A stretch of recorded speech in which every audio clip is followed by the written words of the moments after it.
Alright, welcome to this edition of the Mediocre Maintenance Man. We are pulling posts. This is round 2.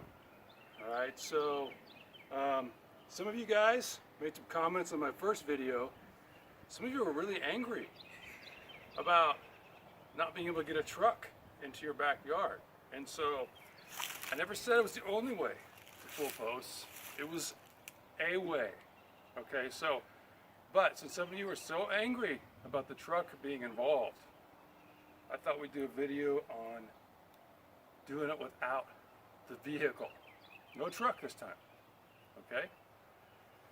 So the first option, I had a post right here, okay, and it was a little loose. So I thought, I'll wiggle it. Wiggling is an option. Okay, you wiggle it, get it loose, okay?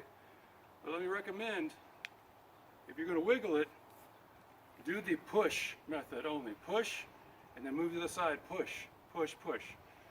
Do not pull towards you when you are doing the wiggle method, because if you do,